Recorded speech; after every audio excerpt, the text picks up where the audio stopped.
Hi అండి, welcome to make life beautiful in Telugu channel.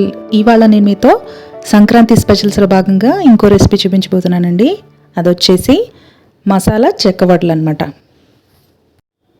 చాలా టేస్టీగా క్రిస్పీగా చేసుకుని చెక్క వడలు ఎలా చేసుకోవాలో చూద్దామండి. అందుకోసం నేను మసాలా ఒకటి యాడ్ చేస్తున్నాను ఇందులో. అందుకోసం నేను తీసుకునే పిండి క్వాంటిటీకి 3 వరకు పచ్చిమిరపకాయలు అనేవి సరిపోతాయండి. అవి ధనియాలు, జీలకర్ర, వెల్లుల్లిపాయ ఇవన్నీ కూడా జస్ట్ 2 పల్స్ ఇస్తే కచ్చాపచ్చాగా అవుతుంది కదండి. అలా చేసి పెట్టుకోవాలి. 1 కప్పు బియ్యం పిండి తీసుకున్నానండి. అలాగే మనం బరకగా చేసి పెట్టుకున్నటువంటి ఈ మసాలా అంతటిని అందులో యాడ్ చేసుకోవాలి. బాగా పేస్ట్ చేసుకోకలేదండి. వాటర్ కానీ సాల్ట్ కానీ ఏమీ యాడ్ చేయలేదు. జస్ట్ 2 పల్స్ ఇచ్చి ఇలా చేశానమాట. అరగంట ముందు పెసరపప్పు అనేది ఒక 4 స్పూన్ల వరకు పెసరపప్పు నానబెట్టి పెట్టుకున్నానండి. కావాలంటే మీరు శనగపప్పు కూడా యాడ్ చేసుకోవచ్చు, నువ్వులు కూడా యాడ్ చేసుకోవచ్చు, మన ఇష్టం అండి. అలాగే టేస్ట్కి సరిపడా సాల్ట్ అనేది వేస్తున్నాను. సాల్ట్ అనేది తగ్గించి తీసుకున్నానండి. ఎందుకంటే ఒకవేళ ఎక్కువ అయిపోతే మనం మళ్ళీ ఏమీ చేయలేం కదా, అందుకని తగ్గించి తీసుకున్నాను. మనం టేస్ట్ చూసి యాడ్ చేసుకుందాం. అలాగే కొంచెం చిటికెడు పసుపు, 1 స్పూన్ వరకు కారం, పచ్చిమిరపకాయల కారం చూసుకుని వేసుకోవాలి. ఇక్కడ నేను బటర్ అనేది తీసుకుంటున్నానండి. సో ఈ బటర్ తీసుకోవడం వల్ల మనకి టేస్ట్ అనేది బాగుంటుంది. క్రిస్పీగా మన చెక్కవడలు అనేవి చాలా క్రిస్పీగా వస్తాయన్నమాట.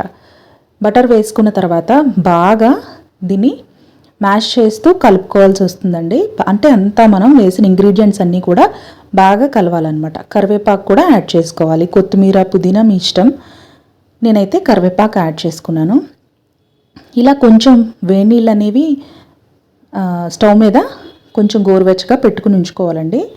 కొంచెం పిండిలో, పొడి పిండి మీద మనకి పెద్దగా టేస్ట్ అనేది తెలీదు, సాల్ట్ అనేది సరిపోయిందా లేదా. సో నేను సాల్ట్ చెక్ చేయడం కోసం కొంచెం వాటర్ వేసి కొంచెం పిండిలో చెక్ చేస్తున్నాను అనమాట.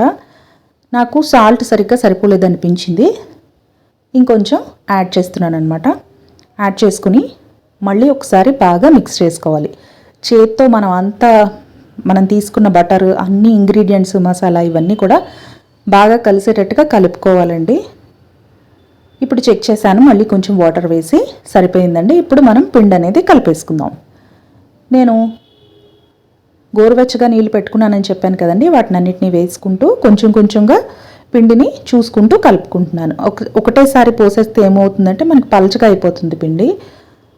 సో మళ్ళీ మనం పిండి యాడ్ చేయడం ఇదంతా ఎందుకు, సో చూసుకుంటూ జాగ్రత్తగా యాడ్ చేసుకుని పిండి అనేది ఈ కన్సిస్టెన్సీ వచ్చే వరకు కలుపుకోవాల్సి ఉంటుందండి. దీన్ని చిన్న చిన్న ఉండలుగా చేసుకుని మనకి ఏ సైజులో కావాలి, నేనైతే ఈ సైజు తీసుకున్నాను. ఇంకా చిన్న సైజులో కూడా చేసుకోవచ్చండి, మన ఇష్టం. మనకి ఏ సైజు కావాలంటే ఆ సైజు చేసుకుని చక్కగా ఒక 10 మినిట్స్ పాటు ఆ పిండి అంతా నానే వరకు తడిగుడ్డ కానీ ఒక ప్లేట్ కానీ గాలి తగలకుండా పెట్టేసుకోవాలండి. లేకపోతే బియ్య పిండి కదా, తొందరగా తడి ఆరిపోతుంది. చక్కగా ఆయిల్ ప్యాకెట్ కానీ పాల ప్యాకెట్ కానీ దీనికి మనం యూజ్ చేయొచ్చు. మన ఓల్డ్ ప్రాసెస్లో ఇప్పుడు చూపిస్తున్నానండి. ఇలా కొంచెం ఆయిల్ అనేది గ్రీస్ చేసేసుకుని ఆ కవర్ మీద చక్కగా చెక్కలాగా లైట్ ప్రెషర్ అప్లై చేస్తూ, ఎక్కువ గట్టిగా నొక్కేయకూడదండి, లైట్ ప్రెషర్ అప్లై చేస్తూ మనం ఫింగర్స్ సాయంతో, వేళ్ల సాయంతో దాన్ని ప్రెస్ చేస్తే సరిపోతుంది. మరీ లావుగా కాదు, మరీ పల్చగా కాదు, ఈ సైజులో చేసుకుంటే సరిపోతుందండి. ఇంకా చిన్నగా చేసుకోవచ్చు.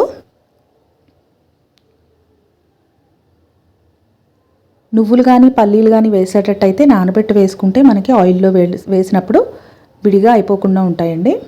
నానబెట్టి వేసుకోవాలి. ఇదిగోండి, ఇలా ఒకటి తయారు చేసుకోవచ్చు. ఈలోగా మనం డీప్ ఫ్రైకి ఆయిల్ పెట్టుకుని మీడియం ఫ్లేమ్లో పెట్టుకుందాం. ఆయిల్ అనేది హీట్ అవుతుంటుంది. ఇలా ఇంకో ప్రాసెస్లో ఈజీగా ఎలా చేసుకోవాలో చూపిస్తున్నానండి.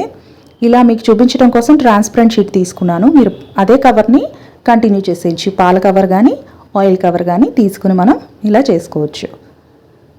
ఇలా ఒకటేసారి 2 పెట్టేసుకుని దీని మీద లైట్గా ఆయిల్ అప్లై చేసుకుని పైన మళ్ళీ కవర్ని కవర్ చేసేసుకోవాలి. గిన్నె కానీ గ్లాస్ కానీ ఏదైనా ఫ్లాట్గా ఉన్న సర్ఫేస్ ఒకటి తీసుకుని దాంతో పైన కొంచెం ప్రెషర్ అప్లై చేస్తే మనకి చాలా సింపుల్గా ఒకటేసారి ఇలా మనం 4 కూడా పెట్టుకోవచ్చు. పెద్ద షీట్ కనుక తీసుకున్నాం అనుకోండి, 4, 6 అలా కూడా చేసేసుకోవచ్చు. మనకి చేతికి అంత పెద్దగా ప్రెషర్ అప్లై చేయాల్సిన అవసరం కూడా ఉండదు. చాలా సింపుల్గా ఎక్కువ మనం ప్రిపేర్ చేసేసుకోవచ్చు. ఈ రెండిట్లో ఏది మీకు ఈజీగా ఉంటే ఆ ప్రాసెస్ ఫాలో అవ్వి పిండి అంతటితో ఇలాగా చెక్క వడల్లా చేసేసుకోవాలి. ఆయిల్ బాగా హీట్ అయిందా లేదా నేను చెక్ చేసుకుంటున్నానండి. ఇలా ఆయిల్లోంచి పైకి వస్తుంది. ఇలా మనం కొంచెం పిండి వేసినప్పుడు అది పైకి వస్తుంది. అప్పుడు మనకి ఆయిల్ బాగా కాగిందనమాట. మనం ప్రిపేర్ చేసుకున్న చెక్కలను అందులో వేసుకోవడమే. ఇలా ఒకటి పైకి వచ్చిన తర్వాత అప్పుడు ఇంకోటి మనం వేయాల్సి ఉంటుంది ఆయిల్లో. అలా మనం తీసుకున్న బాండీకి ఆయిల్కి ఎన్ని సరిపోతాయి ఎట్ ఏ టైం చూసుకుని 2, 3, 4 తీసుకునే సైజ్ బట్టి ఉంటుంది, చూసుకుని అప్పుడు వేసుకోండి. మనం ఆయిల్లో వేసినప్పుడు అది పైకి వచ్చినప్పుడు మాత్రమే ఇంకోటి మనం వేయాలన్నమాట. ఇలా మన దగ్గర ఉన్న పిండితో అన్నీ చేసుకున్నాం కదా, అన్నిటినీ వేయించేసుకోవాలి. ఇవి గోల్డెన్ బ్రౌన్ కలర్ వచ్చే వరకు కూడా 2 వైపులా వేయించుకుని తీసేసుకోవడమే. ఈ చెక్కలు మనకి తీసిన దానికన్నా బయటకు తీసిన తర్వాత ఇంకా కొంచెం కలర్ వస్తాయండి. అంతే, ఎంతో క్రిస్పీగా టేస్టీగా చేసుకునే మసాలా చెక్కలు రెడీ అయిపోయినాయి. మీకు కనుక ఈ రెసిపీ నచ్చినట్టయితే తప్పకుండా లైక్ చేయండి, షేర్ చేయండి, అలాగే సబ్స్క్రైబ్ చేయండి.